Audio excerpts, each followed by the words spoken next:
السلام علیکم دوستو، میں آپ کو اپنے یوٹیوب کے چینل اردو کہانیاں میں خوش آمدید کرتا ہوں۔ تو سب سے پہلے آپ ہمارے یوٹیوب کے چینل اردو کہانیاں کو سبسکرائب کریں اور ساتھ میں دیے گئے بیل کے آئیکن پر کلک کریں۔ تو چلیے چلتے ہیں آج کے کہانی پر۔ تو آج کی ہماری کہانی کا عنوان ہے پھول شہزادی اور سمندری دیوتا۔ ایک دفعہ کا ذکر ہے کہ ملک یمن میں ایک میاں بیوی رہتے تھے۔ شادی کے 16 سال بعد ان کے ہاں ایک بچی پیدا ہوئی۔ یہ بچی بہت خوبصورت تھی، جو بھی اسے دیکھتا حیران رہ جاتا۔ بچی کا نام نور تھا۔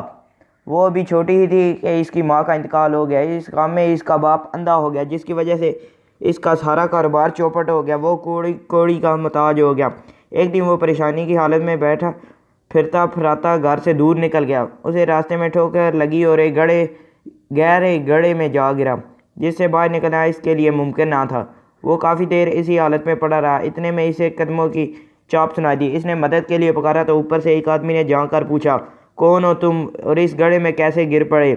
وہ بولا، میں ایک دولتمند سوداگر تھا، جب سے اندھا ہوا ہوں میرا سارا کاروبار ختم ہو چکا ہے، مہربانی کر کے مجھے باہر نکالو۔ وہ آدمی جو بہت لالچی اور بے ایمان افسر تھا بولا، اگر تم مجھے دیوی پر بھیٹ چڑھانے کے لیے 150 بوری چاول دینے کا وعدہ کرو تو میں ابھی تمہیں باہر نکالتا ہوں۔ سوداگر یہ سن کر بہت پریشان ہوا۔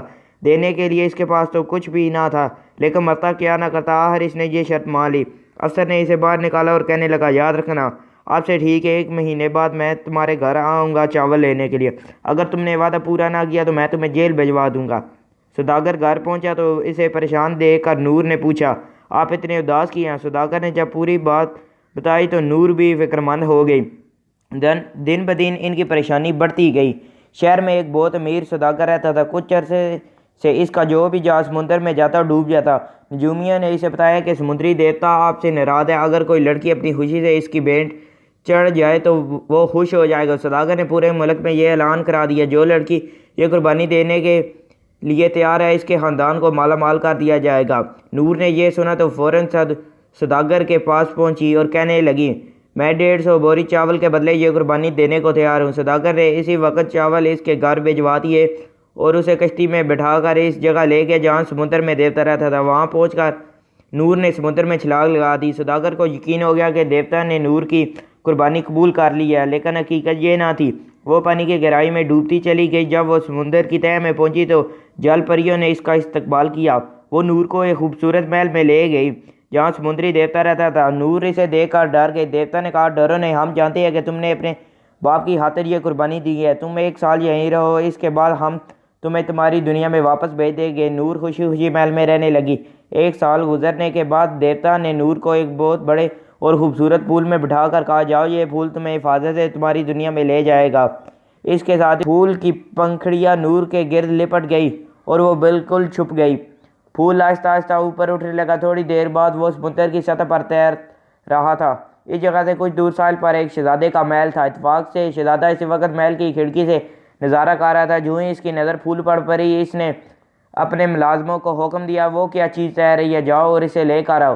ملازمین پھول سمندر سے نکال آئے۔ جب انہوں نے وہ پھول شہزادے کے حضور پیش کیا تو وہ اتنا بڑا خوبصورت پھول دے کر حیران رہ گیا۔ اس نے پھول کو محل کے ایک خاص کمرے میں رکھوا دیا۔ شہزادے کو پھول اتنا اچھا لگا کہ وہ صبح شام اسے ہی دیکھتا رہتا۔ نور ہر روز رات کے وقت پھول سے باہر نکلتی، تمام رات کمرے میں ٹہلتی اور باورچی خانے میں جا کر کھانا وغیرہ چپکے سے کھا لیتی۔ صبح ہوتے ہی دوبارہ پھول میں چھپ جاتی۔ ایک دن شہزادے کو نہ جانے کیا سوجی کہ وہ رات کے وقت پھول کو دیکھنے چلا گیا۔ کمرے میں داخل ہوتے ہی اس کی نظر نور پر پڑی تو اس کی حیرت کی انتہا نہ رہی۔ نور نے شہزادے کو دیکھ کر پنکھڑیوں میں چھپنے لگی تو شہزادہ چلایا، ٹھہرو شہزادی، مجھ سے ڈرو نہیں۔ نور مسکرا کر بولی، میں شہزادی نہیں ہوں۔ پھر اس نے شہزادے کو کہنے پر ساری کہانی سنا دی۔ شہزادہ اس کی قربانی سے بے حد متاثر ہوا۔ اس نے اسی وقت نور سے شادی کرنے کا فیصلہ کیا۔ چند دنوں بعد دونوں کی شادی ہو گئی۔